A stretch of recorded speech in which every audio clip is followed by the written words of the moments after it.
them standing. No. Sit down, guys.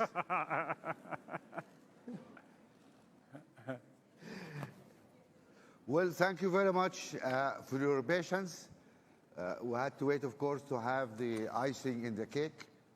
And we're going to have now a very informal and frank discussion with His Excellency, President Ruto. He told me to call him William, but I cannot do that. We are formally here, so I have to call him Mr. President. And this is going to be a frank discussion. I must start by saying I'm a little bit disappointed because my wife, when she heard that I'm having a conversation on stage with you, she went and bought me a very nice jacket. And I said, I'm going to upstage him. Then he went and came in this, wonderful. Look at that. I mean, anyway, so it didn't work. Right. To really start, I have really three sets of questions. Some of them are global. Maybe before you start more, Please. You just said I said you should call me William, and you refused. Let me tell you of another incident. Yeah. I called the Secretary General of the UN, Guterres. So I kept on telling him, "Oh, Your Excellency, Your Excellency," and then he told me, "Please, you have to stop calling me Your Excellency. Call me Antonio. Otherwise, I will also begin to call you Your Majesty." So I stopped. So nowadays call him Antonio. Yeah. Still, I'm going to call you Mr. President. It's not appropriate. We are in Kenya and we are in a formal meeting, and I believe it's live on TV, I think. So that doesn't, it should not be right. So I was just saying that we're going to talk about some global issues. As you know, most of our session today, or the whole conference, was about Africa and the world, our issue. And there were some wonderful speakers, amazing people, really. And I'm going to send you, I know you had other commitments, you wanted to come, but you couldn't. I'm going to send you the videos of these conversations because it's really good and useful. Then we're going to talk about the region, and then maybe a little bit about Kenya. So that's how we proceed, if you will. Now, you had been outspoken, traveled, and you make a statement about the global orders, about the debt, etc. Can you please tell us what is wrong with this architecture, the global architecture we feel, especially the financial architecture? What's wrong? Why are you unhappy with it? Well, first, you must understand that the current global financial system was set up against a certain context. Yeah. That context has since significantly changed. And therefore, it is struggling. The current financial system is struggling to respond to the challenges of the moment. Yeah. Countries, the whole system was set up around overseas development assistance, a financial system that was focused on prescription from the World Bank, IMF, and the institution. And sometimes those prescriptions went the wrong way. There wasn't room for emerging, frontier, new ideas on how to finance development. And as a result, you find that the system has not responded to frontier economies, emerging economies. A case, for example, is what happened in Greece. Yeah. It tells you there is something fundamentally faulty with the current financial system. While it is true that you can get overseas development assistance at 0.5%, concessional facilities at 0.5, whatever, but when you need real development resources, you have to go to the global financial market because you want to run your own development the way you know how. You end up with 10%, 12%, 15%, and it becomes impossible. It becomes impossible to finance any meaningful development, meaning that from the beginning, from where I sit, from the beginning, the current international financial architecture is, to put it bluntly, rigged against those of us in the global south, because we cannot meaningfully address our development needs using the financial resources from this architecture. The message from our panelists and eminent economists and wonderful people here was very clear. This cannot work. The rich borrow very cheaply. The poor pay incredible. I describe it as, mafia type of rate of interest. And it's ridiculous how you do that. And the rating agencies actually who put us all as sub-investment grade and say, oh, because those guys are risky and fall, blah, blah, blah. They're actually engineering our failure. And just to say, oh, I told you, those guys are risky. Something has to be done there to be sorted out. People were complaining also about the speed of action. Whether it's Greece or Ukraine, money materialized somehow very quickly. Sri Lanka, Zambia, they have been in trouble for a long time. What is happening? Even these SDRs who made a big fuss about it, and it's very little actually, it's not a big deal. It's still stuck in the system, what to do, so this whole system needs really to evolve, and we agree with you. And when you see the debates we had here, that's going to reinforce your message. Besides the financial systems, you are holding, I was surprised actually, you are holding a climate summit here. Oh, you said it. A climate summit here in a few months' time, just a couple of months before COP. Let's be frank. You don't have trust in COP. Why are you having this just 2 months before COP? Because we tell Amina, look, Amina, we don't trust you guys. Where is Amina? Yeah, because in the COP, there's thousands of people go, and then what happens? Then we find the Africans now have their own summit, and tell us your story. Why you want to have this summit? I don't want to put words in your mouth, please, so you don't get in trouble with her. More, before I answer to the Climate Action Summit, which is going to be between the 4th and the 6th of September. Okay. I wouldn't go as far as you said, mafia. I wouldn't go that far. Not. Yeah, you shouldn't. You're a president. I'm not. But I would say the following. I would say it is our responsibility. They say it is the wearer who knows where the shoe pinches. Yeah. So it is our responsibility to engineer the debate that will put on the table our perspective, our point of view on what kind of financial architecture, global financial architecture that would work not just for us, but for everybody. Yeah.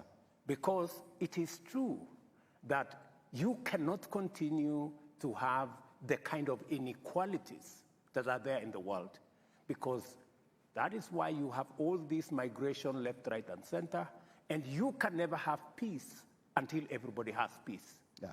Therefore, unless and until we have a financial system that works for everybody, that financial system, therefore, does not work for nobody. Yeah. Right? So it is the debate we must have, it's the conversation we must have, and we're not asking for an unreasonable conversation. As I said here yesterday, we are asking for and even a win-win architecture that brings on board everybody and does not price others using risk. Oh, you know, Africa is risky, or you know, this is risky, or you know. In fact, we can authoritatively say Africa has the highest return of an investment. I don't know how that becomes risky. Let me come back to your climate. to climate. Why you have this climate? We have, as a continent, as people from the global south, we have attended COP 26, 27, and the conversation has been a good conversation. We are focused on adaptation. We are focused on loss and damage and that conversation. From where I sit, that conversation is structured from somewhere. It is not a conversation that we have generated from our end. We also have ideas on how we can fix this global problem.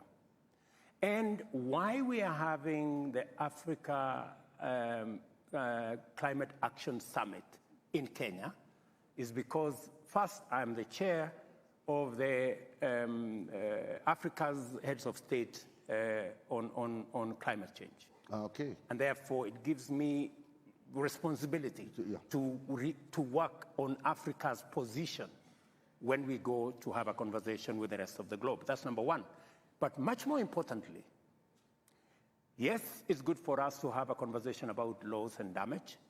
Yes, it's good for us to have a conversation about adaptation. But we need to have the more important conversation about climate investment. How do we... The real conversation is how to get to net zero. Yeah. That is the real conversation. Yeah. And investments on how to get to net zero, how to re-engineer the globe towards that direction. Investments that are being discussed is in the region of 150 trillion US dollars. The only conversation that is being discussed about loss and damage is 100 billion. It is not a tenth. It is not 1%. So we are being consigned to a debate at the corner about loss and damage adaptation, when the real conversation about investment is happening elsewhere. Why we are meeting in Nairobi on the 4th to the 6th of August is because we believe that it is no longer possible to continue to assume that Africa cannot develop and at the same time have resilient, climate-resilient growth. Because for a long time, people thought maybe it is not possible for us to have a conversation about development in Africa and at the same time to have a conversation about climate-resilient development. But science has proved, using technology, it is actually possible today. Because of technology, we can actually have a candid conversation on how to leverage on the huge resources we have in renewable energy.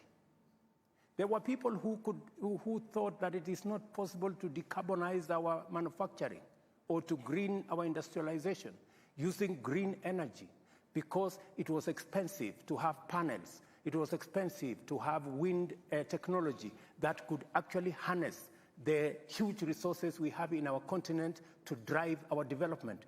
But today, science and technology has proven that it is possible to unlock the huge potential of green energy in our continent, yes, not only to drive the greening of our manufacturing and industrialization in this continent, but in fact, the globe needs the resources we have in this continent. If at all, we have to make serious steps in ensuring that we save the world from fossil fuels. Yeah, but you see, wonderful.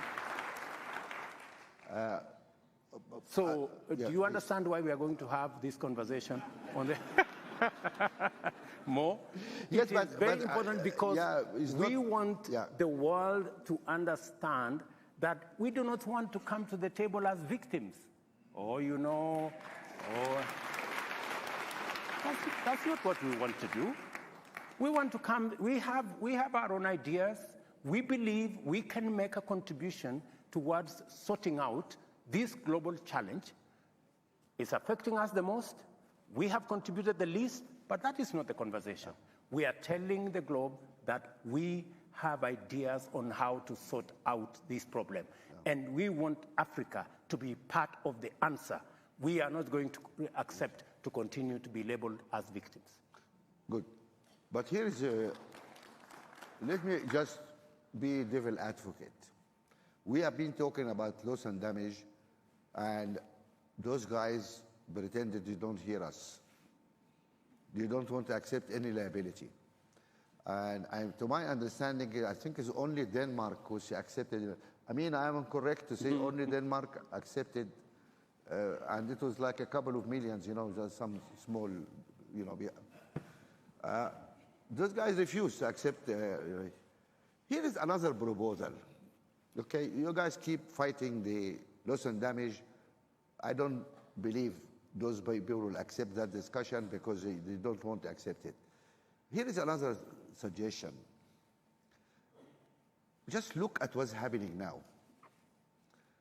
On average, every American man, woman, and child puts out 16 tons of carbon every year. Europe does 6.5. China does 6 to 7 tons per person every year. Here, we're putting nothing, very little. Some of us put half ton, some put 1 ton.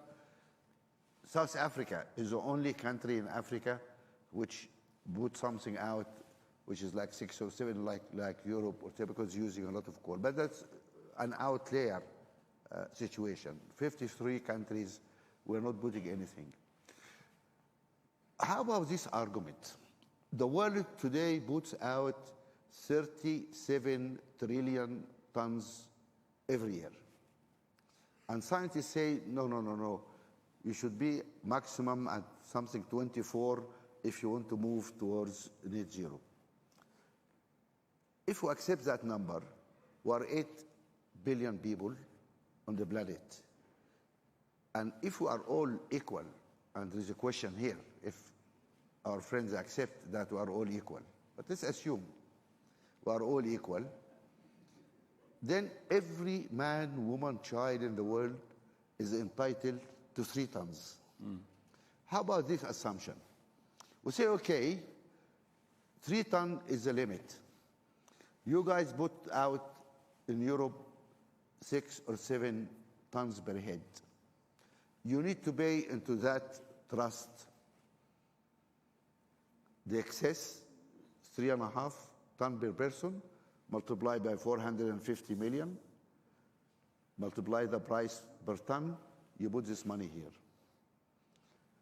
The polluters have to put that money there by international agreement. That is the cost of you. You use something, you pay for it. And everybody understands that. You pay for what you use. Then a country which only emits 1 ton or 2 tons, we say, okay, wonderful. We owe you 1 ton per person. Here's the amount of money. We give you that money. And if we do something like that, enable us to deal with a number of issues, like the Amazon, like the Congo Basin. Everybody tell us, guys, don't touch this, we need it. You need it, pay for it. Yeah, because the whole world pay for that.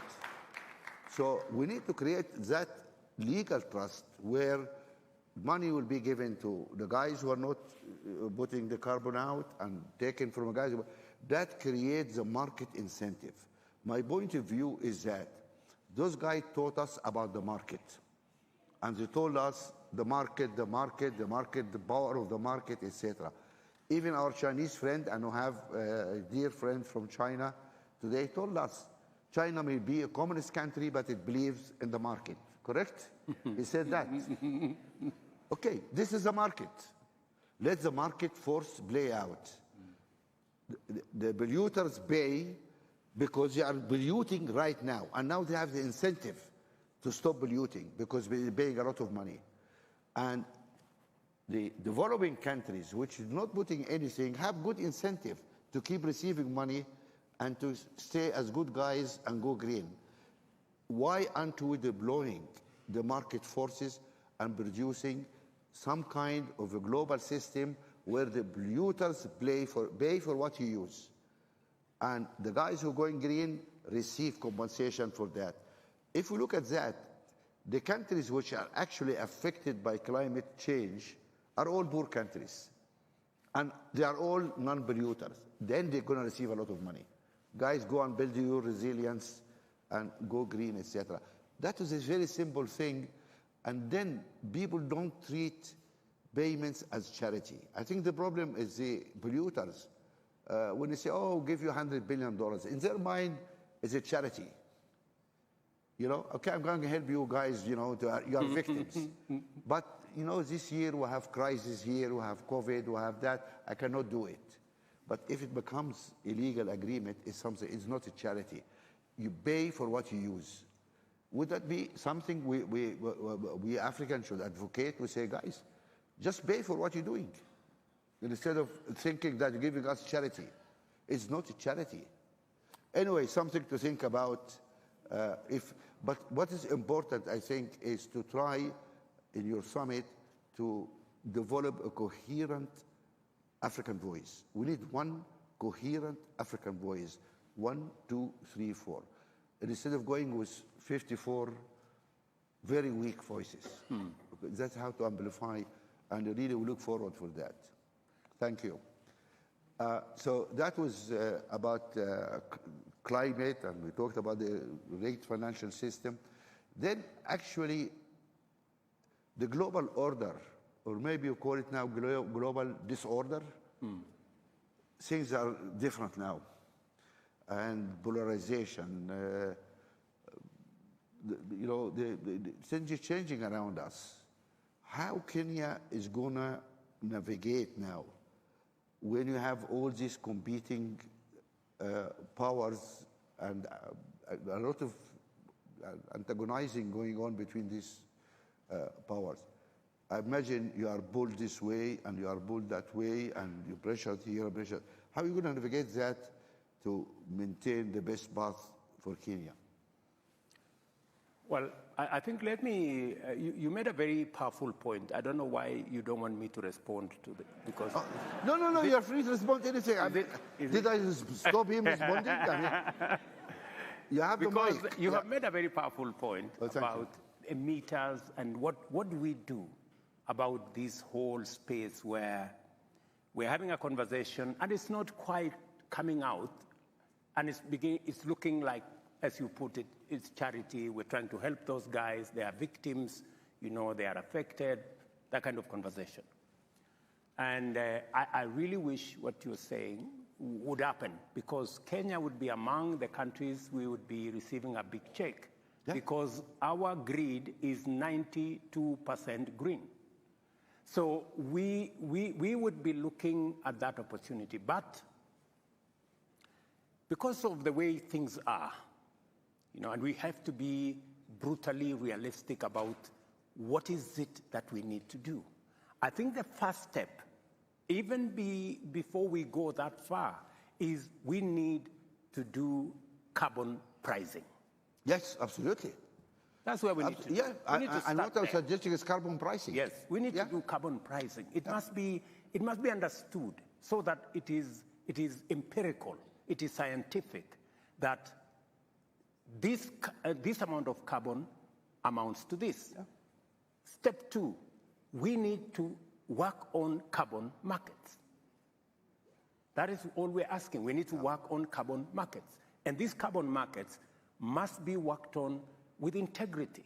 Yeah. Today, we have carbon markets at 10%, at 10 US dollars. We have carbon markets at 200 US dollars, depending on who it is, on what you think it is, on, you know, is a floating. The integrity of the certificates. The integrity of the certificates is not guaranteed. We need to agree because we are in this together. Yeah. And I think that the sooner we all realize that this is not us versus them, this is us on one side and existential threat on the other side, then we will put our act together. Once we work on carbon pricing, once we ensure that there is carbon, the carbon credits have integrity, yes. Once we work on carbon markets, then we move to the next stage, and we must, countries, continents like ours that are sequestering a lot of carbon, there must be a consideration, you know? I was having a conversation with President Museveni. He's a good old man. And we were having a conversation about what do we do? Excuse me, you said good old man? I'm not trying to cause trouble, but I just...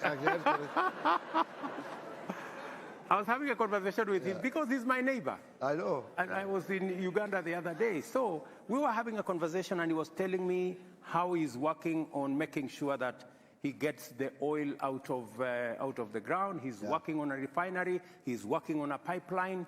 In the context of all this fossil fuel climate change debate, and I was asking him, how are we going to, to marry what we're doing, what climate change? And he was saying, up and until somebody tells him why he cannot use his fossil fuels, and who is going to compensate him for not using his carbon fuel, while others have used theirs and developed their industries, then he will continue until somebody convinces him otherwise. I understand. And I find that conversation, you cannot argue with him. Those who are telling us don't exploit have developed beyond measure because of exploiting.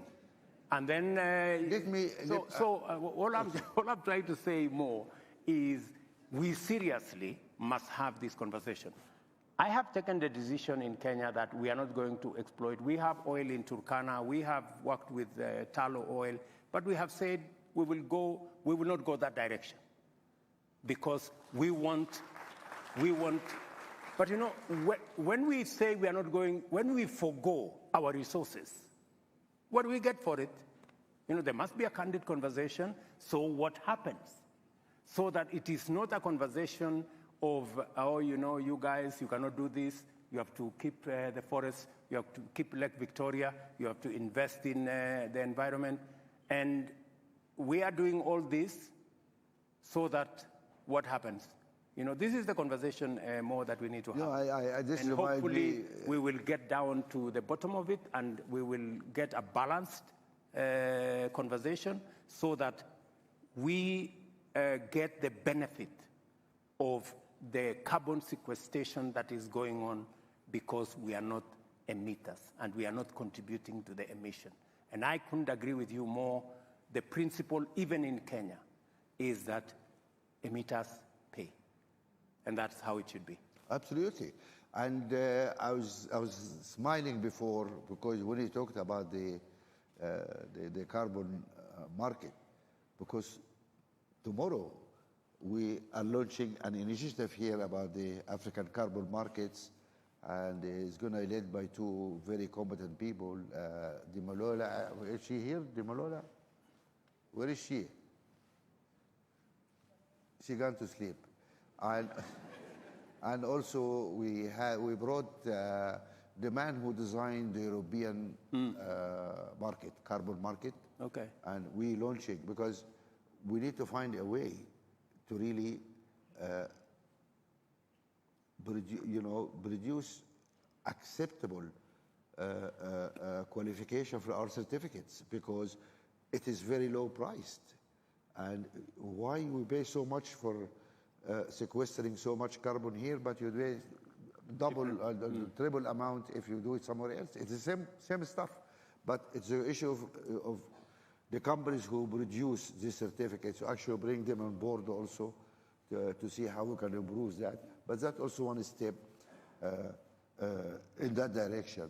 I have some small ideas. Would you allow me to speak to them? Maybe? Absolutely, they are at disposal. Okay. Yeah. I would really value. Natalie, where is Natalie? No, we acted straight away. I mean, Natalie, where is Natalie? She's not going to sleep also. I mean, what's wrong with those people? She was here. Right. Can we just arrange for really communication? I mean, are you taking that into account? But I think the valid point here is a very interesting point here is how to produce a coherent African voice. This is our problem. Our voice is very faint, as not there. In the Glasgow COP, 37 countries and institutions, or 39, decided, oh, we're not going to fund African gas. We're not fund. And following that, we were in a meeting in the Africa Summit. I don't know, were you elected as time on the Africa Summit in Brussels? The last Europe-Africa Summit. And we had this conversation with our European friends. And Chancellor of Germany was sitting there. And I asked him, I said, I found it very strange. You are wallowing in Russian gas. Half of African gas exported to Europe, actually. 50% of our gas exported to Europe. And then you say, we cannot use our own gas. We now have 600 million people without power. Where is that morally? How can you beat that, you know? And that was 6 days before Ukraine invasion. When they say, oh my God, now we have no gas, let's go to Africa now and get African gas. So all now investing in African gas because they need the gas. So we need some really consistency here. I will not use the word morality because you are here, I don't use tough words, okay? But we need some more, here, Natalie, you're not, I thought you went to sleep. We need the initiative on the African carbon market. The president is interested to link with that because also of his conference, so unimportant. Can you please yes. sort it out? Thank you very much. Right, we'll move now a little bit from the global issues because I think we don't have much time, maybe, I don't know, to the region here. And if I look at the map, you are an island in a troubled neighborhood. Maybe Tanzania is good, is at least safe enough at the moment, and I hope to stay safe. But you have soldiers in 3 countries around you, people trying, peacekeepers, to pacify things, etc. That may end up being 4. If we send people to my country in Sudan, we're going to need your soldiers, by the way, there sometime. Now, this is a tough situation for you because this neighborhood is not nice. Really, it's not nice. I mean, of course, beautiful countries, but what's going on is not nice. Does Kenya feel a little bit anxious? I mean, with all these things around you on the border, do you feel a little bit insecure here as Kenyan that with all these crazy guys around us, what's going to happen here? Well, it is true that we live in a tough neighborhood. Yeah. Because we have a 1,000-kilometer border with Somalia, which has not had a functional government for 40 years, 30-something years. We have a border with South Sudan. They have major challenges. We have in the neighborhood also in DRC, where we have our soldiers trying to pacify the eastern DRC. We take it as a responsibility because we know that our stability, our security is intricately intertwined with the stability of our region. Yeah. And We believe using the architecture that exists, whether it is East African Community, IGAD, or indeed I was having a frank conversation with my brother Musa Faki as the AU, that it is really time that as a continent, and I shared my thoughts with Musa Faki, that as a continent, we must take charge of our destiny. Yes. We must take charge of our security. 60 years after the formation of the Africa Union, we cannot continue to depend on Europe, the EU, the US, China, and I don't know which other place, to manage our own affairs. I think it is time. And that is why we took the decision in DRC. We didn't look for resources from, I don't know which organization. We used Kenyan resources. Wagner, you heard about Wagner? You know, we are at Uganda. We agreed that every country should deploy troops using their own resources because we need to take charge of our region. These are our issues. We need to deal with the security of our region because if we do not deal with the security of our region, we are foregoing opportunities of investment, of job creation, of growing our economies, and we are basically working against ourselves. Without peace, there is no development. Absolutely. Absolutely. So, but let me ask you a question. Even the situation in Sudan, we were having a conversation, I know it's your country, we are having a conversation in Uganda day before yesterday. Yeah. And we were having the conversation on how IGAD, unfortunately the chairmanship of IGAD is currently in Sudan. So it becomes very difficult because... Here is a Sudanese guy, make him chairman, yeah?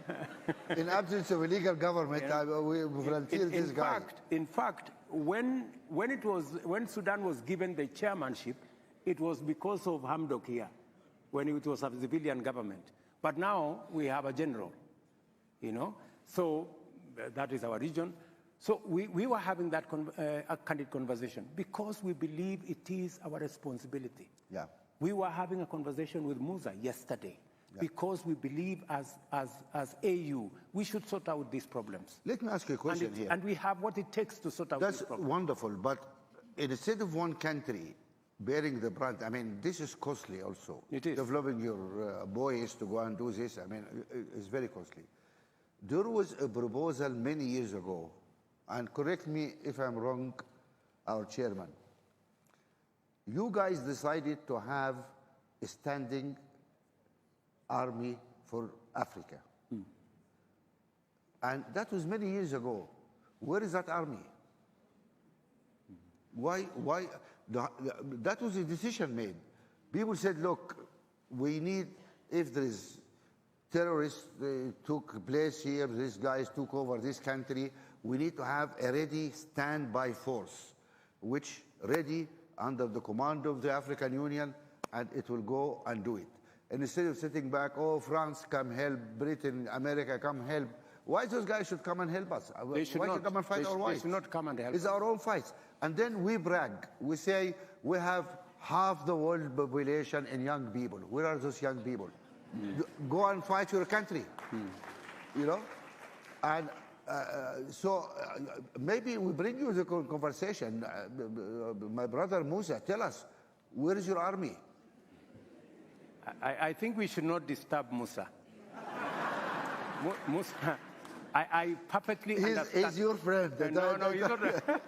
He perfectly understands. We have the wrong architecture in the management of the Africa Union. Yes. Yeah? I'm glad you said that. Yeah, okay, not me. Yeah. Musa Faki, who is the chair of our Africa Union Commission, can do very little because we have retained all the powers as heads of state. Right. And yet, you cannot run one country and run the continent of Africa. Right? We seriously need an interrogation of the management of the Africa Union. Today, we cannot even support Somalia. We are waiting for EU to give us $85 million. $85 million. You know, we cannot fund it as AU. It is stupid. I mean, my brother, it is madness. So the are operation, you telling me 54 countries, 60 years after independence, they cannot manage 85 million to sort out Somalia, which has no government? Let me. I just want to ask him. Sorry, I want to ask you a question. He's my brother, but we need to talk frankly. How many African countries did not pay their dues this year? Please tell us. Don't name, but tell us how many. How many countries did not pay their contribution? The contribution this year. Majority paid. This is the answer of a diplomat. Yeah, let us not put Musa in trouble. No, but these are facts. It's not. I mean, I'm not naming countries. I'm saying African countries do not respect their own union. If you don't respect your own union, nobody respects you. Full stop. And then the same guys who don't pay their contribution, they go to this international meeting and say, oh, African sovereignty, African solution for African problems, Africa this, Africa that. Come on, guys. What is this? We need to be credible. If we believe we have an African Union, we need to have an African voice, we need to do it. My understanding is your operational budget, my brother, is really paid by the European Union. This is a fact. This is a public knowledge. It's not secret or whatever. We are not paying for our own operational budget for African Union. We are not. And then we said, okay, we're going to have a standing army under the African Union. And we went and talked to Europeans with big arguments about, oh, we don't give arms, we don't. Ukraine changed all that. Now, Europeans are willing to give arms if needed. And we say to them, instead of sending troops, come and arm this Africa Standing Force. That solve your problem, solve our problem, and you guys don't like Wagner. That's the way not to get Wagner. Our boys go and do the fight, but we need helicopters, we need... Let me say this more. Yeah. Let me say this to save our face. Yeah. That you started this, not me. Yes. We have a challenge. And the positive thing is that there is a realization that it cannot continue this way. What are you going to do? How are you going to fix the African Union? It cannot continue this way. How are you going to fix it? We have what it takes to fix it. And the conversation is already begun on what do we realistically do to be able to get the African Union to take charge of the affairs of our continent. Let me give you a case in point. We decided, for example, that we are going to assemble our market using the Africa Continental Free Trade Area market. Yes, that's good decision. Ecosystem. Yeah. And the positive thing is that it was unbelievable at the rate at which we were able to achieve consensus and we were able to achieve ratification.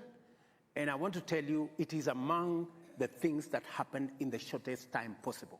It tells you there is greater realization that unless we act in concert, unless we act together, we are unlikely to make any impact anywhere. How many African presidents are on board? We have, at least on the market issue, we have put that together. There is a debate that is going to evolve. Like, for example,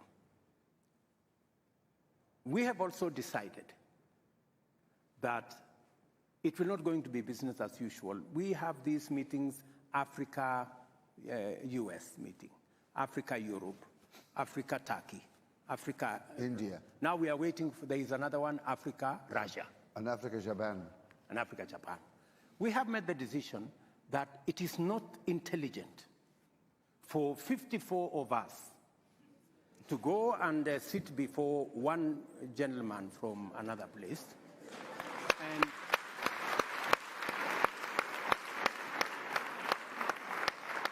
I mean, and sometimes we are mistreated.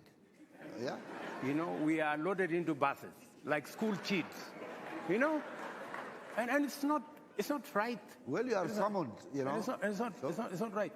So the decision that we have made as AU is that going forward, if there is going to be a discussion between Africa and any other country, we are going to be represented by the chair, the outgoing chair, the bureau. Chair of the commission or the chair?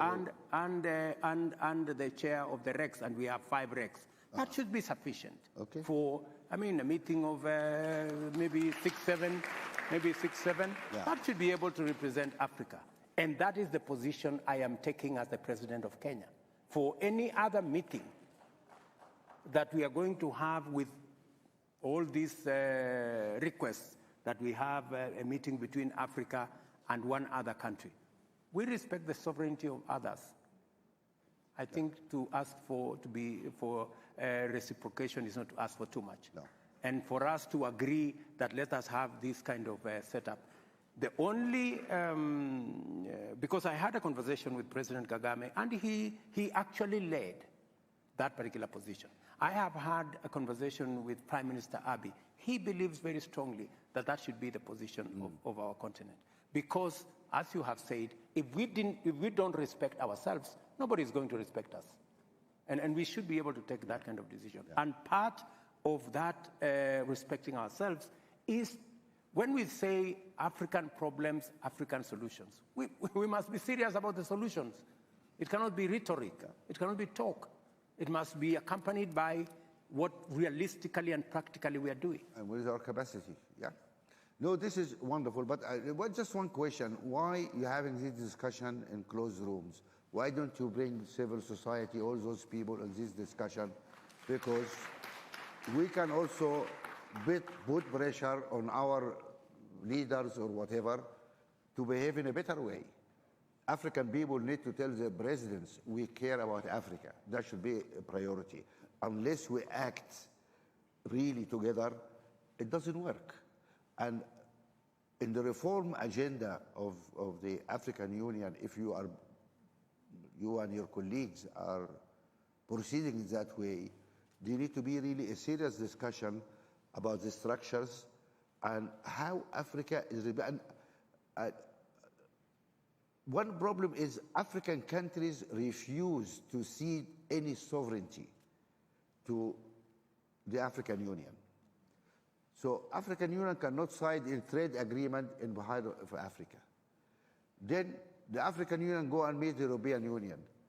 This is not balanced. It is not. Because those guys had 27 countries, gave them sovereignty. Yes. But our guys here don't want to give any sovereignty, cede any sovereignty to the Union, as if, you know, this is something very fantastic they have to keep. When countries like Germany, like big countries, agreed to cede sovereignty to the collective body because they are smart, they think when they are together, they negotiate better deals. Are you saying? The only stupid guys, unfortunately, are the British, who left that collection.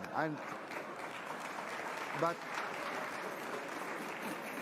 look, I'm free to say that because I'm also a British citizen, and so I have my views about what happened in Britain. I know we have British. Jane is there, the High Commissioner, and the Archbishop. And I have the minister here also. But do you agree with me it was a mistake to leave the European Union? You agree? You're going to lose your job, I think.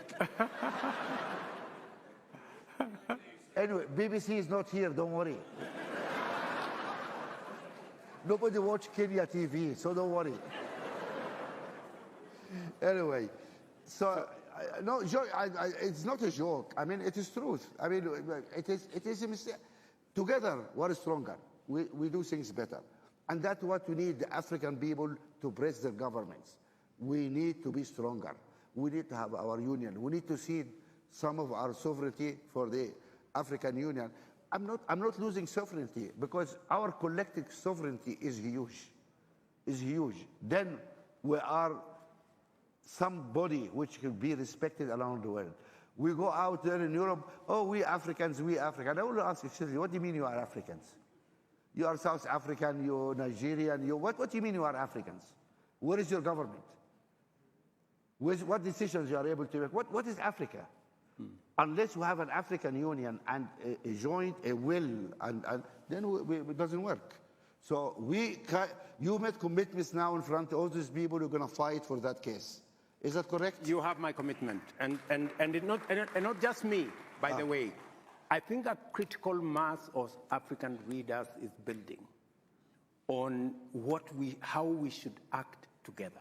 I told you, this particular position of consolidating what we need to do and how we need to engage with the rest of the world was actually driven by President Kagame. Excellent. We've talked with many other heads of state, and I think there is a critical mass emerging that we need to act differently. We need to work smart. Let me tell you of an unfortunate situation. I visited one of the countries, I don't want to say which one, and we were having a conversation about the economic partnership agreement between EAC and the EU. Yeah. The EU, 27 countries, 520 million people have agreed on what we need to do. EAC, we are sizable, 170 million people. Then one country, and I don't want to say which one, refused to sign. So he said, no, we need to teach these people some lesson. So I'm listening. Your country has 11 million people. What are you going now to we teach? know the country.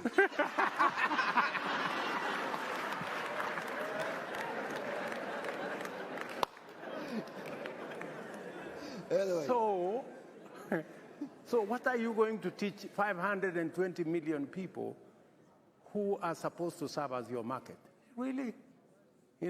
So sometimes we undermine our own case because of not acting properly. So I want to promise you that it is our challenge.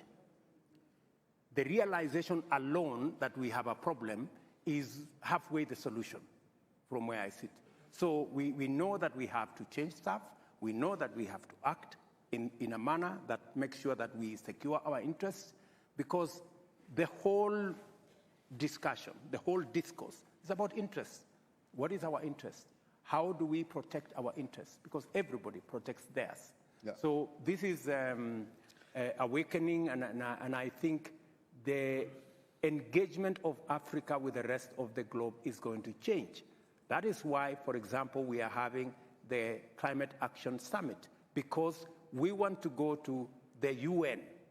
We want to come to the UN General Assembly. We want to go to COP28 with an African consolidated position, speaking with one voice, the whole lot of us, so that people can know we know what we want, and we will not back down. This is wonderful. If any value to this discussion is, I think we reached some interesting commitment from the president here. No, it's useful, the commitment made by the president. My only suggestion is that mobilize the people, have trust in the people, because the pressure from the people can help produce. Get the civil society into your summit. Get them to press their governments to really to move behind you in this agenda, because that has to happen. And until you get the people behind you, everybody will drag their feet. And that's the history of Africa. I agree with you 100% that we need to mobilize the people to be with us, to share the vision with us, to agree with us on the paradigm shift in what we need to do. I agree with you, the civil society have a big role to play, because they can do sometimes what governments cannot do. And even in Kenya, we have a robust civil society. They have made a huge contribution to who we are today. Sometimes as governments we agree with them, sometimes we don't agree with them, but that is the nature of life. All I ask of our good friends in the civil society space, including you, Mo, is always to look out for the interests of the people of our continent, and not sometimes to play to the gallery of the people who pay your check.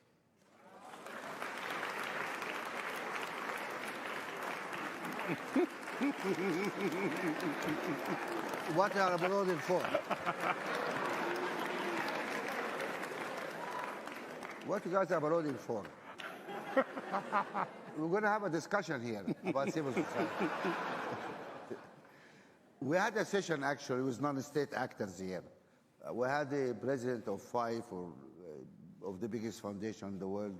We're all in this case. And I'm going to send you the video of that. Okay. What civil society, what foundations are doing for Africa, it's a wonderful job. And that brings me to the issue of civil society, about who pays your check. To start with, in our foundation. No, by the way, no, you know, I'm not talking about more. No, but to make it clear, I don't know if everybody. We don't accept donation from anybody, government, business, anybody. Our money is the money we made in Africa from our investment in Africa, which was clean investment, and we gave this money as an African money to the foundation to do this. We refuse, by our constitution, we don't accept a penny from anybody because we work in the area of governance. So we don't have anything, right? This brings me to the issue of other foundation which doesn't have a donor who have a lot of money to give them, which is fine, many foundations like that. Really, what bothers me is that if a foundation, not every country, but many African countries, if a foundation receives funding from external source, it is no. Some countries ask them to be registered as foreign agents. But the government of the same country go and beg for the same money from the same donor. So how civil society is agent and a foreign agent, and the president is not a foreign agent? Let's be consistent.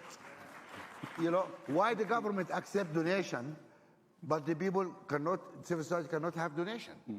What we need, of course, we need is a charter for the foundations, and we're working on, we need to have a charter for African foundations on our own governance, because we cannot just keep screaming about the governance and the government when we are not observing governance in our own foundations.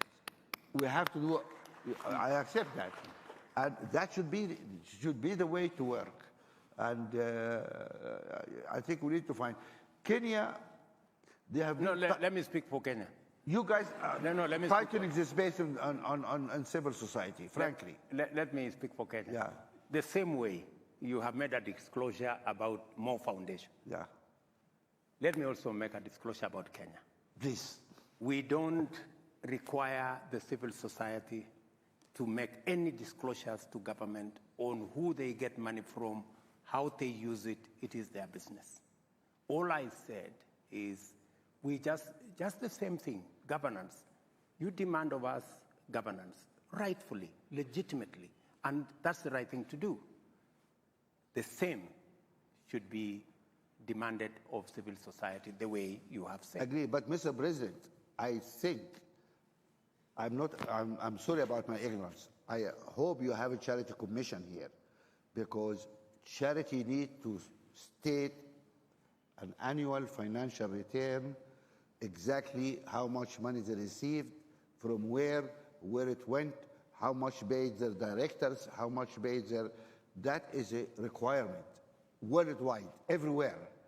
In America, in Britain, everywhere required. You need to implement that too. We have an NGO coordination council that takes care of all. You need to do that, because that removes the fog and suspicion. Yes. Here we are clean, we're doing the right job. I think that's good for both sides. But I heard complaints that there is some tightening of the space over the, for civil society for a few In years. Kenya? Yes. Is that true or not true? It is very untrue. Really?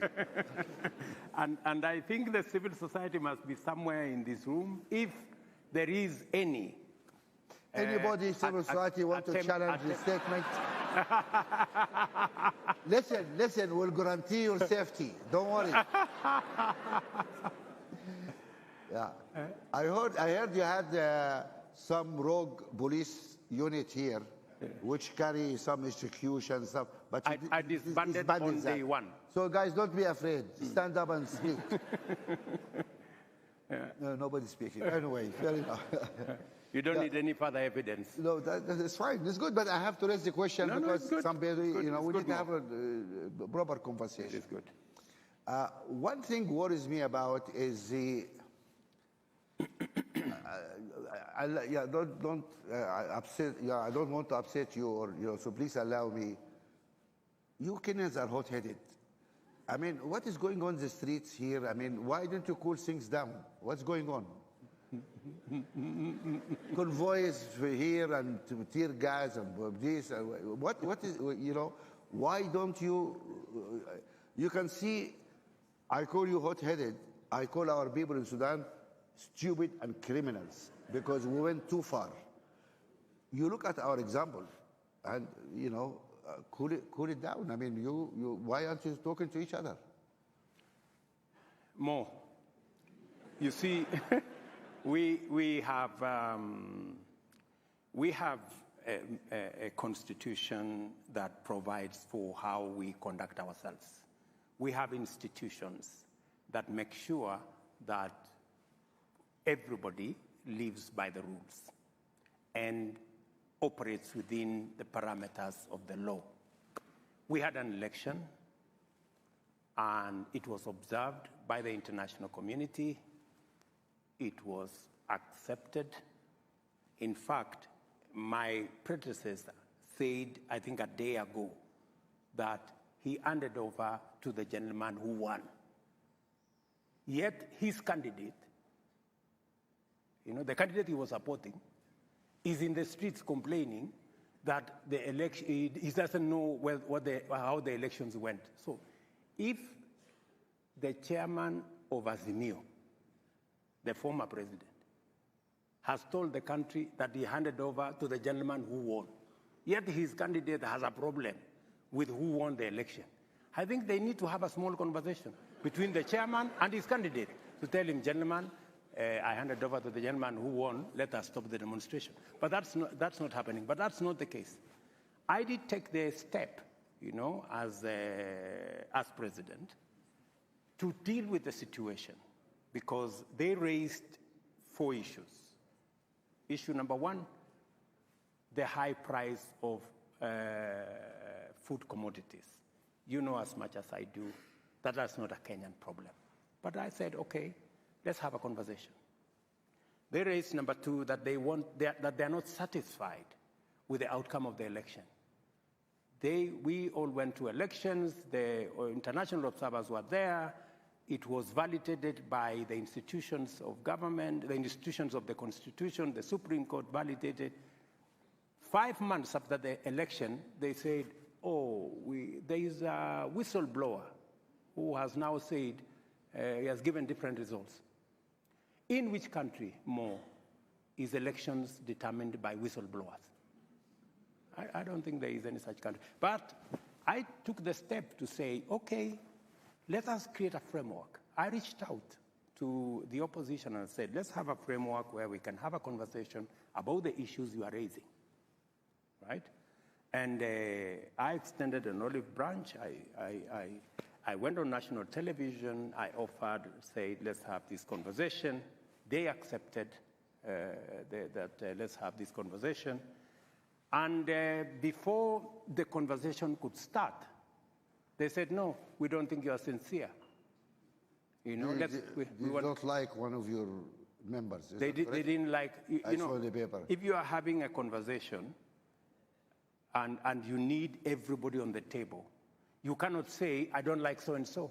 It is the reason why we are having a conversation, because we don't like one another, So it cannot be the argument that I don't like so-and-so. So the very reason why we are having the conversation is because we don't like one another. Let us always have the conversation. But anyway, be that as it may, let us see how else. You know, if you have make a different suggestion. We've even offered them. We've told them, okay, if you don't like so-and-so, it's fine. Can we start the conversation, and then we will exit this person you don't like? They say, no. We told them, but the prices of food commodities have come down. They say, even if you bring it down as far as possible, we still want to go to the demonstration. I don't know. Maybe we need a hug first, you know. What? Really, because my brother. Since these are your friends, why don't you reach out to them and have a conversation?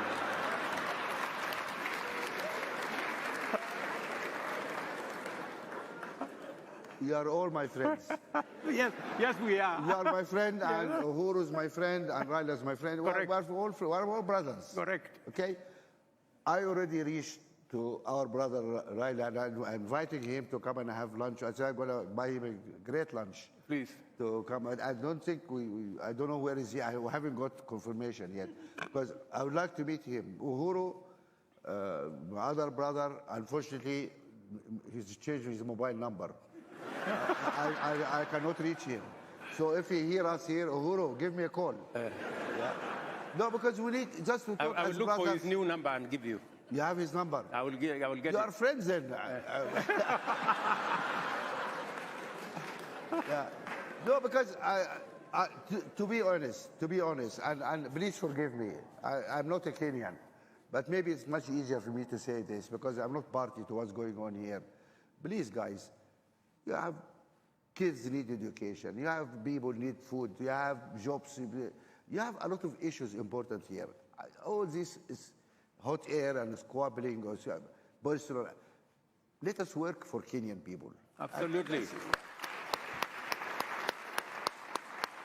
So just fairness, I'm not party to any of this, you know, but we need to find a way to really hug and talk. That is, I saw the Archbishop of Canterbury is here. Is he sitting here?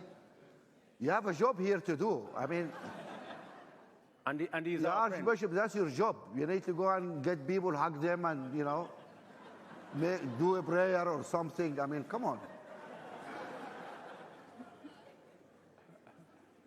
Yes. Is that a reasonable request?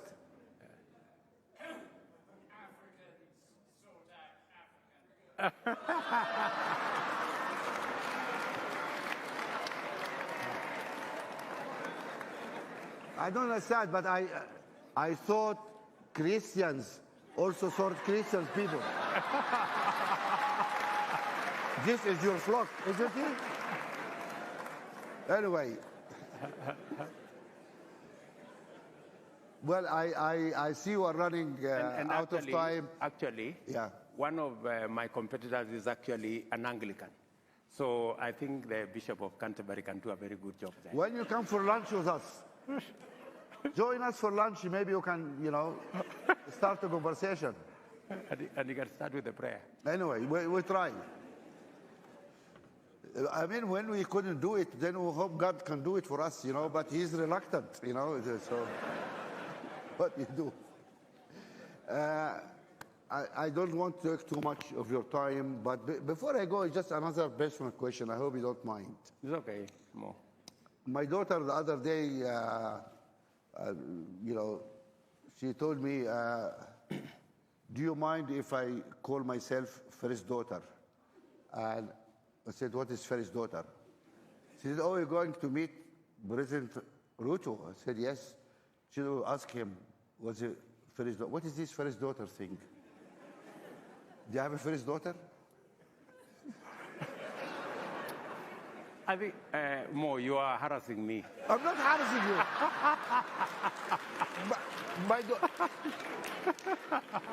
This is not fair. I'm asking a simple, honest question. I know. I agree. Maybe on this particular one. But Mr. President, it is a Kenyan joke. Yeah.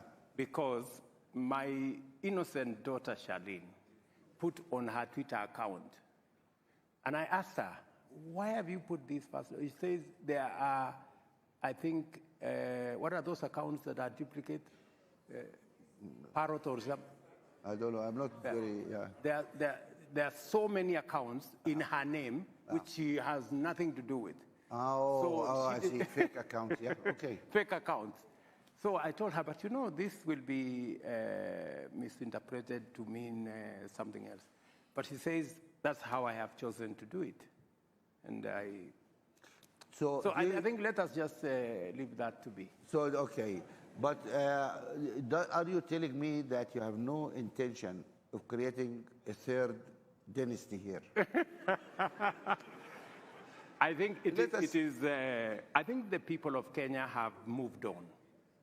And my position is that if you look at the way I look at how we should move, inclusive growth, inclusive development, if you look at my political philosophy, I do not believe that everything should rotate around the president, even if that is William Ruto. Members of my family are not participating in any politics. And I'm not saying that they should not. If they want to, but they should. But I have made the conscious decision that it is enough that the people of Kenya have given me the honor to be president. It is not in my place to use it to promote my family. It is in my place to use it to promote the children of other people so that they get the same opportunity like the one I have gotten. And that is why I have a very big argument with some of my competitors who use the office they get whenever there is a nomination. They nominate their daughters, nominate their cousins, they nominate. I don't think that's the best way to use opportunity. I think opportunity should be spread. If you have gotten an opportunity, reach out to somebody else to give them a lift, to give them a hand up, so that they too can become something. It shouldn't be just around your family. This is a wonderful statement, and it is recorded. Yes, it is. 8 years from now, we're going to play it back. Very good. Because many African presidents say good things at the beginning of their time and then change later on, but we believe you're going to stand. I don't know if I should say this or not, but one African president, who probably a friend of yours, 40 years ago, wrote a book and said the problem with this country is every president who wants to come here doesn't want to leave. He has not left for 40 years now. I tried to send him a copy of his book with his ambassador. He said, no, don't give it to me. He said, oh, he's going to fire you if you hand this over. But anyway, but we have the statement here in front of everybody. There is no new dynasty. There is no junior, Ruto Jr. or first daughter, stuff. I don't mind. I have to ask this question. No, if I don't ask more. Yeah. Please, you're free to ask me any question. But I'm not harassing you because I'm harassing you. I'm not. With a light touch. And I'm going to revenge. Oh. That is serious. Really, you have been a wonderful, really guest in our discussion, and we thank you very much, Mr. President. Please.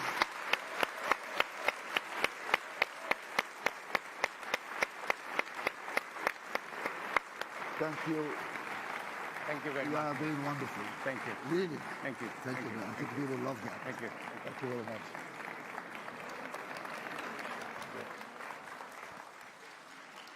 Ladies and gentlemen,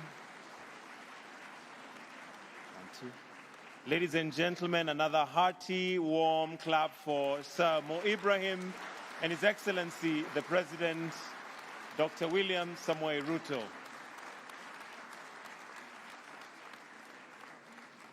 Thank you very much.